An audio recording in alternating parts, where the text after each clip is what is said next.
জয় গুরু। আজ আমি আপনাদের একটি গল্প বলবো যে ঠাকুরকে সঙ্গে নিয়ে থাকলে কি হয় আর ঠাকুরকে ছাড়া থাকলে কি হয়। আপনার কাছে একটা গ্রামে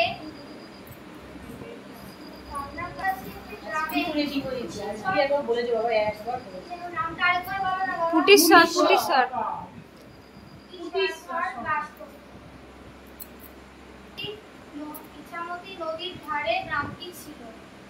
ঠাকুরের কাছে যেতে গেলে ইছামতি নদী পার করে যেতে হতো। ঈশ্বর স্কুলে গেল। স্কুলে তার মাস্টার মশাই তাকে বলল যে পাবনার হিমায়তপুরে মানুষ ঠাকুর আসবে। তাই শুনে ঈশ্বর পরদিন তাকে দেখা হলো। সে তাকে বলল যে তখন লোকটা বলল ওই আট চালাতে বসে আছে দেখে যাও। তখন লোকটি গিয়ে আমি তোমার পিছু পিছু যাচ্ছি। লোকটা গিয়ে দেখলো যে এই লোকটা তাকে বললো আমি তোমার পিছু পিছু যাচ্ছি সেই ওখানে বসে আছে। তার চারপাশে প্রচুর লোকজন।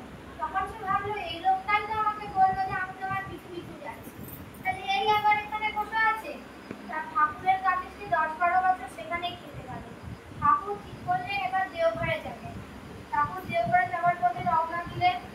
ঈশ্বরও তার সঙ্গে গেলেন। যেতে যেতে তিনি ঠাকুরকে বললেন না যে বর্তমানেই নেমে পড়লো। যেখানে তার নিজের বাড়ি ছিল সেখানেই থাকতে লাগলো। ঈশ্বরের সন্তান হলো।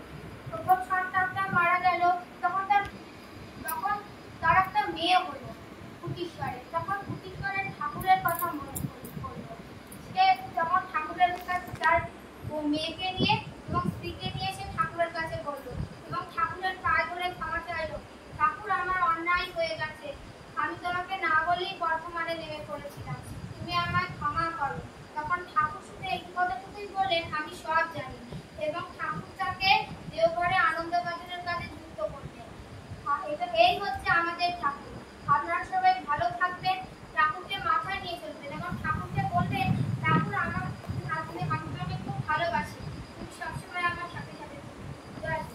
জয় গুরু।